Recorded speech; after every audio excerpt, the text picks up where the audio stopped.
अस्सलाम वालेकुम। खालिद सैफुद्दीन आपके साथ और हाज़िर हूँ मैं 21 फरवरी की कॉल लेकर। और हम बात करेंगे पाकिस्तान स्टॉक एक्सचेंज के लिए।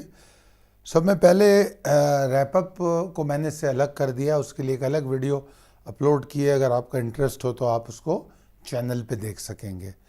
अच्छा जनाब, उस जो मौजूदा सियासी हालात और मामलात हैं उस हवाले से भी सारी गुफ्तगू उस वीडियो में है। अब चलते हैं जुमे के सेशन की तरफ। तो जुमे के सेशन में जिस तरह हमने कहा था कि हम उसी स्टांस के साथ हैं। पहला जो सेशन है जो नमाज से पहले का है वो कंटेन करेगा, और हमने उसको देखा। अगर आप नोटिस करें तो वो 500 और के अराउंड घूमता रहा। नमाज के टाइम हम बिल्कुल 525 और 6 पे क्लोज हुए, और उसके बाद नमाज के बाद हमने एक अच्छी एक्साइटमेंट देखी और फिर मार्केट, मगर उस एक्साइटमेंट के बावजूद हम 700 लेवल को अबूर नहीं कर सके। और आपने ये भी देखा होगा कि जो वॉल्यूम थे बहुत कम थे। जब आखिर में मार्केट ने कुछ परफॉर्म किया है सेकेंड हाफ में, तो वहाँ जाके वॉल्यूम थोड़े से बढ़े। तो ये ओवरऑल मार्केट 234 पॉइंट के इजाफे के साथ ज़रूर बंद हुई है, इसमें कोई दो राय नहीं। मगर और 78% वॉल्यूम बढ़े। सिर्फ जुमे की बात कर रहा हूँ, जुमेरात की कंपैरिजन में। और पिछले दिनों में मुसलसल वॉल्यूम गिर रहे थे, तो जुमे को ये जो नमाज के बाद जो थोड़ा मार्केट ने उठान ली, उसमें हमारे 78% वॉल्यूम बढ़ गए। और ओवरऑल अगर हम देखा जाए तो फिर मैं वही कहूँगा कि सूरत हाल वही सेलेक्टिव है। ज़्यादा अगर देखा जाए तो सेलेक्टिव स्टॉक्स में काम हो रहा है। अच्छा, ये जो प्रिसाइज लेवल टेबल है ये भी अपडेट कर दी गई है, इसको देख लीजिएगा। कुछ अहम लेवल्स जो मुसलसल वही चल रहे हैं, उसमें थोड़ा सा रद्दोबदल आता है। जो ट्रेंड लाइंस और जो चार्ट पर हमारे जाविये होते हैं उनकी वजह से थोड़ा बहुत रद्दबदल आता है। तो वो रद्दबदल जो है वो आपको उन लेवल्स में नज़र आएगा। अच्छा, possibilities and strategies as per technical chart, इसके हवाले से अगर मैं बात करूं, बेशक के जुमे का सेशन बहुत एक्साइटिंग था, ठीक है, ख़ास तौर पे नमाज के वक्फे के बाद। मगर उसके बावजूद वो जो 700 एरिया था उसके ऊपर नहीं जा सकी। अब भले आप ये कह लें कि बिल्कुल एंड में वो ऊपर गई और उसके पास टाइम नहीं था, जस्टिफिकेशंस दे लें, मगर अहमियत इस बात की है उसके ऊपर मार्केट क्लोज नहीं हुई। मार्केट की जो ओवरऑल क्लोजिंग है हफ्ते की, इस पूरे वीक की, वो कोई बहुत हौसला अफजा नहीं है। गो के एक रिकवरी की कैफियत है कि मार्केट 45,258 से तकरीबन 600 एंड समथिंग और 700 के करीब क्लोज हो गई। अच्छी रिकवरी है लो से, तो ये तो एक थोड़ी सी मुनासिब बात है। मगर इसमें जो अहम तरीन बात है, अगर आप देखें तो वॉल्यूम की कमी का जो तनासुब था वो इसको पूरी तरह रिफ्लेक्ट नहीं करता लोगों की इंटरेस्ट और सेंटिमेंट को। मैं तो सिर्फ जुमे के वॉल्यूम की बात कर रहा हूँ, वो भी नमाज के वक्फे के बाद वो हमने कुछ देखे। अगर उनको एवरेजली देखें और पूरे हफ्ते से लगाएं तो पूरे हफ्ते का वॉल्यूम तो 13% गिरा है, और पिछले हफ्ते ऑलरेडी गिरा हुआ था, इस हफ्ते फिर 13-14% गिर गया है। ये तो जुम्मे को हमने सिर्फ 78% वॉल्यूम में गेन देख लिया कंपेयरिंग टू जुमेरात, थर्सडे। अच्छा जनाब, मैं अभी भी बुल्स की बहुत ज़्यादा एफर्ट से कन्विंस तो नहीं हूँ, मगर ये है कि जिस तरह का मैं तज्जिया करता हूँ मार्केट का, मैं कभी भी इग्नोर नहीं करता किसी चीज़ को। मैं ट्रेंड पे हावी होना नहीं चाहता, मैं ट्रेंड को अपने ऊपर हावी रखता हूँ। और मैं हम वक्त तैयार रहता हूँ कि मार्केट जिस डायरेक्शन में जाएगी, मैं उस डायरेक्शन में जाने के लिए एक हिकमत अमली मेरे पास होगी, जिसको आम तौर पे आम फहम में ये भी कहा जाता है कि जब कोई प्लान बनाया जाता है तो प्लान बी साथ में रखा जाता है, मुसल्लत नहीं किया जाता। अब अगर कोई जुम्मे की मार्केट को देख के ये मुसल्लत कर ले कि पीर को मार्केट 400 पॉइंट ऊपर जा रही है, क्या होगा अगर 700 पे फिर सेलिंग मिल गई और प्लान भी नहीं हुआ? तो फिर वही कोसा, बुरा भला कहना सियासत को, इंटरनल हालात को, मैनिपुलेशन को, स्पेकुलेटर को, मतलब किसी ना किसी को इल्ज़ाम देने के लिए कोई ढूंढ लेना, ये होता है। अगर तो तर्ज अमल ये हो कि भाई मेरे पास दोनों प्लान हैं और मैं उन प्लान के तनासुब से मंडे को मार्केट में जाऊंगा, तो मार्केट सरप्राइज नहीं करेगी। मैं क्यों लिखता हूं अपनी हर अगली कॉल में कि आज के सेशन से हम लोग सरप्राइज नहीं हुए। हम लोग से मतलब मैं और मेरे मेंबर, जो मेरा प्रोफेशनल ग्रुप है, मेरे एक से ज़ायद ग्रुप्स है, तो उसमें एक हमारे एक जो टाइप ऑफ ग्रुप्स है उसको हम प्रोफेशनल ग्रुप कहते हैं। उसमें ज़्यादातर तजुर्बेकार क्वालिफाइड हमारे मेंबर्स होते हैं और वो इन चीज़ों को बखूबी समझते हैं।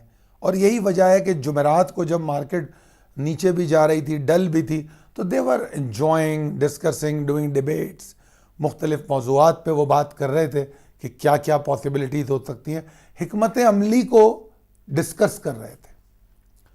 तो ये उसी वक्त हो सकता है कि जब उनकी प्रिपरेशन हो, प्लान ए और प्लान बी दोनों उनके सामने हो। अब जिस तरह देखें कि मैं ये ज़रूरी समझता हूँ कि आने वाले हफ्ते में ये 248 पॉइंट जुम्मे के काफ़ी नहीं है। अगर तो मार्केट में बुल्स की कंसिस्टेंसी पाई जाती है, नंबर एक। नंबर दो, अगर तो वॉल्यूम्स में खातिर ख्वाह इजाफा होता है। ये 6 करोड़ का वॉल्यूम नहीं चलेगा कि सुबह से 1 बजे तक 3 से 5 करोड़ के बीच में वॉल्यूम और आखिरी 1.5 घंटे में आके 2-2.5 करोड़ का वॉल्यूम बन गया, चलो जी 9 करोड़ पे मार्केट बंद हो गई, बहुत अच्छा हो गया। नहीं जी, ये नहीं चलेगा। Distributed volume, justified distribution of volume, चुनिंदा स्टॉक का ऊपर या नीचे जाना, उससे इंडेक्स का रद्द अमल, वो फिर जस्टिफाई नहीं करता। इंडेक्स बैरोमीटर बनता क्यों है?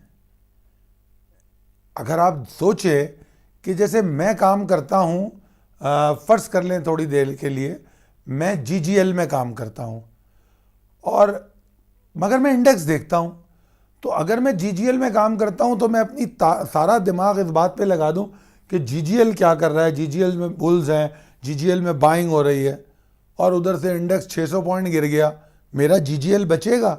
नहीं बचेगा। तो बेसिकली जो कॉन्सेप्ट ऑफ इंडेक्स है वो understanding of the overall situation of the market है। हम जो एनालिसिस करते हैं उसमें यकीन कीजिए जो बड़े तजुर्बेकार लोग हैं, मैं नाम तो नहीं ले सकता, मेरे अपने मेंबर्स हैं, उनमें कुछ लोग तो मुझे ये कहते हैं कि सिर्फ 100 इंडेक्स कॉल काफ़ी होती है ट्रेडिंग के लिए। क्या वो इंडेक्स में ट्रेडिंग करते हैं? पाकिस्तान में तो नहीं होती, वो तो अपना स्टॉक खरीदते हैं। मगर वो मुझे वाज़ेह तौर पे बरमला ये कह चुके हैं कि हम आपकी इंडेक्स की कॉल पढ़ते हैं और फिर हम ट्रेड करते हैं। ऐसे कई लोग हैं। तो इंडेक्स के वजूद में आने का मकसद क्या है? इन्वेस्टर को ये समझ देना कि ओवरऑल सेंटिमेंट और ट्रेंड ऑफ द मार्केट क्या है। मैं और आप तो चंद स्टॉक्स में काम करते हैं, मेरे 3 स्टॉक, इनके 4, उनके 5, मैं तो नहीं करता 500 स्टॉक में काम, मगर मैं इंडेक्स देखता हूं। तो इसको समझिएगा, इस बात को, इंडेक्स की अपनी अहमियत है और इंडेक्स को समझना बहुत ज़रूरी है। तो बहरहाल बुल्स की कंसिस्टेंसी, वॉल्यूम्स का बढ़ना, डिस्ट्रीब्यूशन ऑफ वॉल्यूम्स और जो तनासुब है बढ़ने का वो, और जिस तरह मैंने अपनी अभी रैपअप वीडियो में भी कहा कि जनाब रिजल्ट सीज़न सामने नहीं है, चल रहा है इस वक्त। अभी बैंकिंग जो है रिजल्ट दे रहा है, तो उनके रिजल्ट्स हमारे लिए एक उम्मीद है, उम्मीद की किरण है कि वो मार्केट को नीचे जाने से रोकने की कोशिश कर सकते हैं। मगर क्या एक बैंकिंग सेक्टर काफ़ी होगा? ये तो हो सकता है कि मार्केट को 600 पॉइंट नीचे जाना है तो वो 250 पॉइंट नीचे जाएगी, 400 पॉइंट का इजाफा रुक सकता है, 300 पॉइंट का इजाफा रुक सकता है। मगर क्या बैंकिंग सेक्टर अकेला संभाल लेगा? मुश्किल है। इंश्योरेंस की भी अनाउंसमेंट है, बट इंश्योरेंस का इम्पैक्ट ओवरऑल मार्केट पे इतना ज़्यादा नहीं पड़ता। फिर उसके बाद जिस तरह मैंने अपनी पिछली वीडियो में भी ये बात कही कि जो भी कारोबार या कारोबारी या कॉरपोरेशन पे आउट देने जा रही है वो बैकफुट पे रहेगी, क्योंकि जिस तरह मैं और आप हालात से परेशान हैं, वो भी इसको, उनका विजन हमसे बहुत वसी है।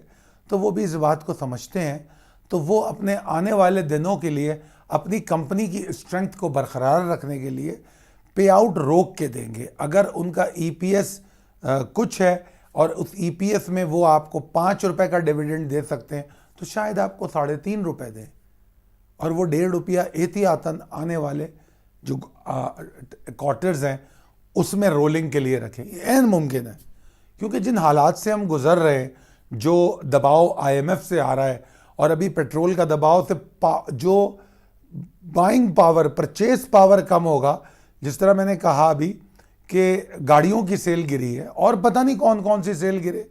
जारी बात है जितनी एक्सेसिव या लग्जरियस आइटम है उनको छोड़ के नेसेसिटी की तरफ ज़्यादा जाएंगे, तो एक्सपोर्ट ओरिएंटेड कंपनी तो शायद अच्छा परफॉर्म करे, मगर बाकी कंपनियों का ये मसला ज़रूर रहेगा।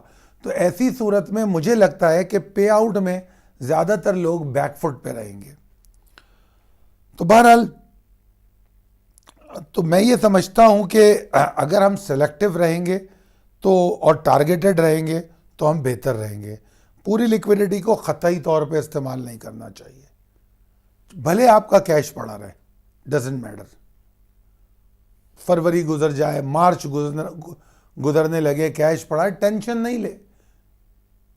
आप अच्छी बाइंग के लिए अपनी इन्वेस्टमेंट का कुछ हिस्सा अलग रख दें उस वक्त, क्योंकि वही अगर वो 50% ऑफ द टोटल इन्वेस्टमेंट भी होगा तो उसका जो गेन है वो दूसरी इन्वेस्टमेंट से दुगना होगा।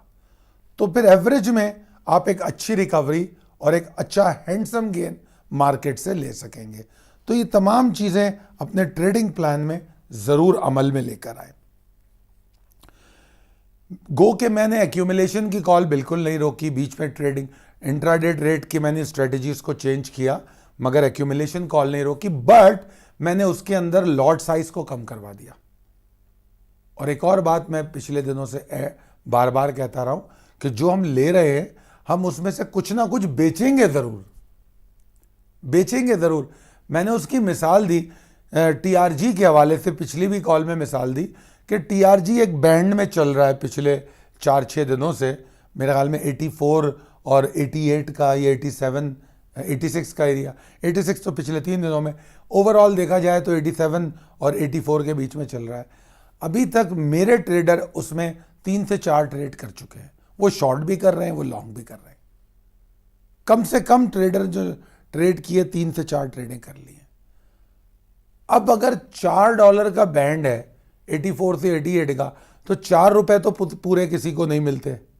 जाहिर बात है, कोई भी बिल्कुल नीचे नहीं खरीद पाता, कोई बिल्कुल एग्जैक्टली ऊपर नहीं बेच पाता, मगर 4 में से 2 रुपए तो मिलते होंगे ना।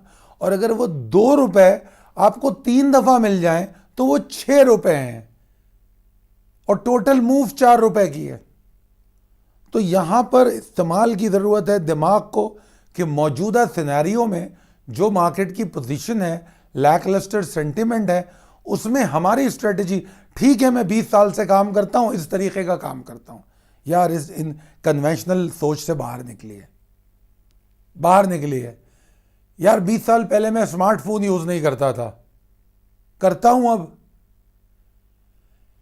शुरू में एसएमएस में नहीं करता था, मैं साफ मना कर देता था कि मुझसे नहीं होता, एक लेटर दबाता हूं 3-4 दब जाते हैं, नहीं करता था।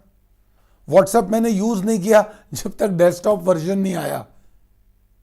व्हाट्सएप में फोन वोन सुन लेता था, व्हाट्सएप में यूज नहीं करता था। डेस्कटॉप वर्जन आया तो यूज करने लगा। अब स्लोली एंड ग्रेजुअली फोन पे भी व्हाट्सएप यूज करता हूं। तो क्या मैं बैठा रहता? नहीं, मैंने तो यूज नहीं किया, मैं नहीं करूंगा, मैं तो 20 साल से। मैं कई लोगों को देखता हूं, वो कहते नहीं जी हम नहीं स्मार्टफोन यूज करेंगे, हम तो यही करेंगे। ये जिद किससे यार, ये जिद किससे? दुनिया आगे जा रही है, आपको भी जाना है। अगर आप 20 साल से एक तरीके की ट्रेडिंग करते होंगे, आज मार्केट क्या कह रही है, आज के हालात क्या है, उस तरीक़ेकार को अपनाइए, ट्रेंड के साथ चलिए। ट्रेंड आपके साथ नहीं चलेगा, आप ट्रेंड से बड़े नहीं हैं, ये बात बस बांध के रख लीजिए। और ये जुमला मैं जो है, ये जुमला अपने अंदर से निकाल लीजिए कि मैं तो ऐसे ही ट्रेड करता हूँ, मैं तो वैसे ही करता हूँ। मैं अपनी बात कर रहा हूँ खालिद सैफुद्दीन की। मुझे बहुत लगता है कि मैं टारगेट देता हूँ, मैं कहता हूँ जी मार्केट फला लेवल तक जा रही है, देखते हैं ना मेरी कॉल में, मगर उसके साथ एक जुमला होता है, where as if it trades below फलानी support market can go down. ये मेरा प्लान भी है, मैं गारंटेड नहीं ले सकता, लोगों का इन्वेस्टमेंट जुड़ी हुई है इससे। तो बहरहाल बेहतरीन स्ट्रेटजी है कि एग्जिट मुसलसल लेते रहें और बायबैक करते रहें।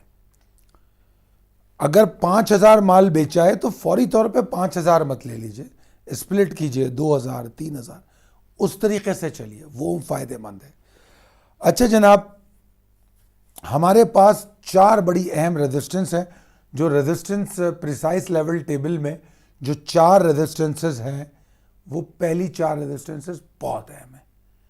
जब तक मार्केट इनके ऊपर जाके नहीं बैठती, मार्केट में स्टेबिलिटी, बुल्स में मोमेंटम गेन होना मुश्किल है। तो लिहाजा एक बात ये समझ लीजिए।